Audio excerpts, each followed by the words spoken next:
Hello friends, in this video I am going to discuss about Rectifier Demodulator is also known as square law demodulator. It is the non-coherent demodulator which is used to demodulate the low level amplitude modulated waves. Here it is very similar to the envelope detector.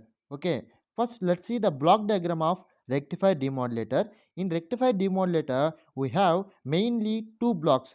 First one is square law device and second one is low pass filter.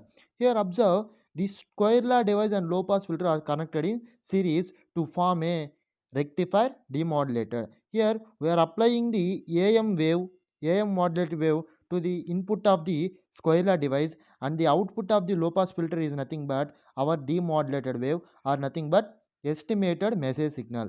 Okay, this is the block diagram of the rectifier demodulator. Now coming to the circuit diagram of the rectifier demodulator, it is very much similar to the envelope detector.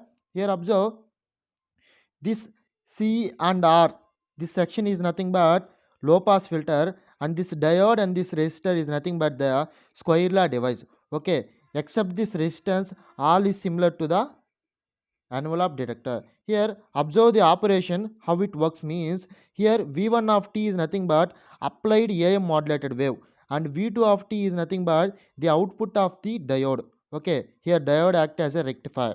Okay, so it allows only the positive off cycles and reject the negative off cycles, and the remaining thing works as a low pass filter for eliminating the unwanted components. This is the circuit diagram of the rectifier demodulator.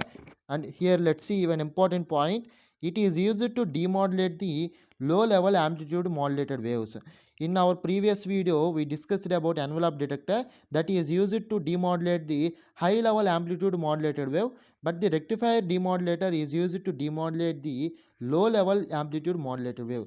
Now let's discuss about how mathematically we can achieve the demodulated wave by using rectifier demodulator. Here we are applying v1 of t, and finally we get v0 of t, that is nothing but our message signal. Let's see here. Here, the standard form of the AM modulated wave. We know the standard AM modulated wave, that is nothing but V1 of t is equal to Vc of 1 plus Ka x of t into cos omega ct. It is the standard amplitude modulated wave. Here V1 of t is nothing but this applied input. Okay, this applied input is nothing but V1 of t is nothing but the amplitude modulated wave. That's why I written here V1 of t is equal to the amplitude modulated wave, that is Vc of 1 plus Ka x of t cos omega ct. Okay, consider this as the equation number 1. Now coming to input output relationship of a diode.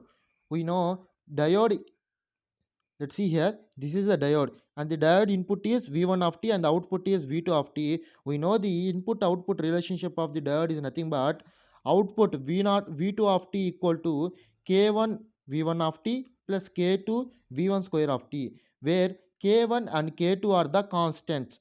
V2 is the output of the diode and V1 of t is nothing but the input of the diode. This is the input output relationship of the diode. Okay, and consider this as the equation number 2.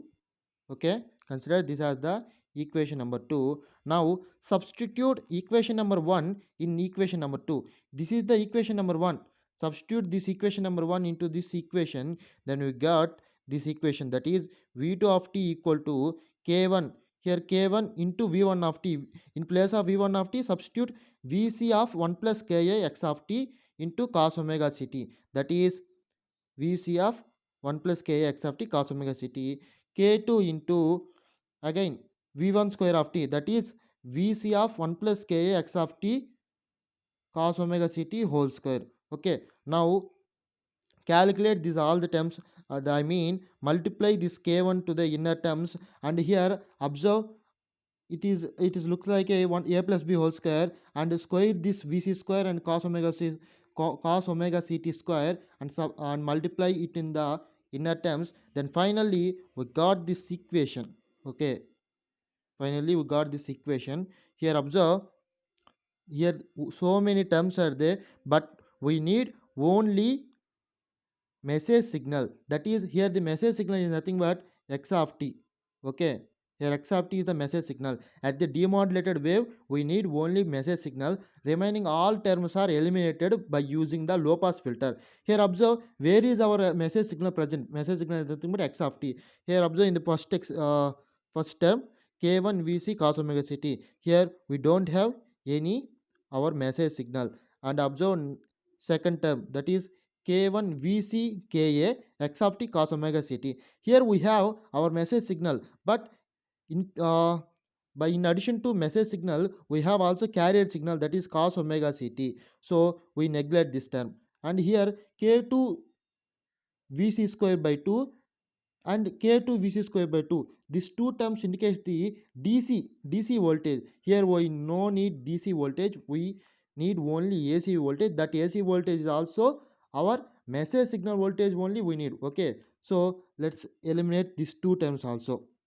Now coming to this term, that is k2 vc square ka square x square of t. We need x of t, not x square of t. So eliminate this term also. Here also x square of t, eliminate this. And here observe k2 vc square ka x of t. Here we have x of t, and in addition to some scaling factor k2 vc square ka into x of t. Now consider this one. And coming to here, here also we have carrier, so eliminate this one. And finally consider only this term. Okay, consider only this term. This term is nothing but k2 vc square ka into x of t. That is v2 of t is equal to k2 vc square ka into x of t. This v2 of t is nothing but v naught of t, that is the output of the demodulated wave. This is how to find the our message signal by demodulating the AM modulated wave by using the rectifier demodulator, is also known as square law demodulator. I hope you understood this topic. Thank you for watching this video.